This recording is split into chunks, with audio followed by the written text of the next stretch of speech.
בואי תילכן מיץ תפוזים, טרי.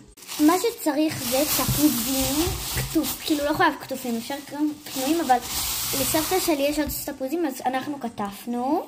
מסחטה, אני מעדיפה שהיא, אם אתם לוקחים מסחטה שלא השתמשתם בה הרבה זמן, תשטפו אותה.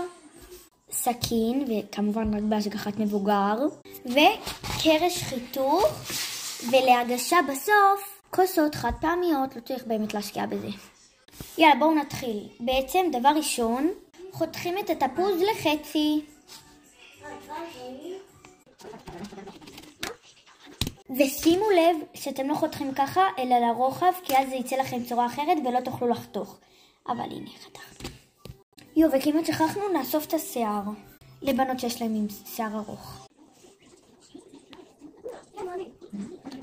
סתם עשיתי כזה. בואו נחתוך עוד כמה תפוזים.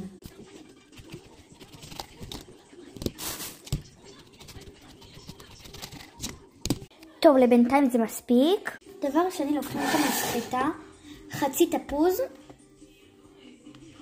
ומתחילים לסחוט. ואם יש לכם גרעינים בתפוז, לא לדאוג, המסחטה בעצם את כל הגרעינים שמה פה. יאללה, בואו נתחיל. טוב, בינתיים סיימנו 3 כאלה, ובואו נראה. אוקיי, יאללה, בואו נמשיך. טוב, אז סיימתי לחתוך את הכל, ותראו, עכשיו נמזוג לכוסות ונדע אם להוסיף עוד או לא.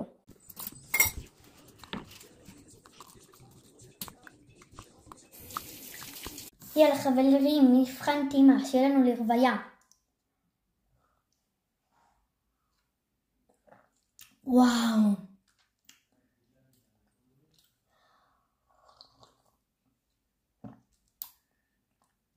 חמצמץ, אבל טעים בטירוף.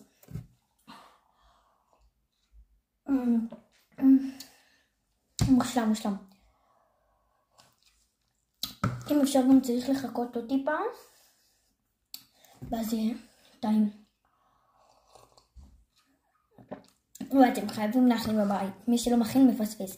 זה גם בריא, גם טעים וגם קל להכנה.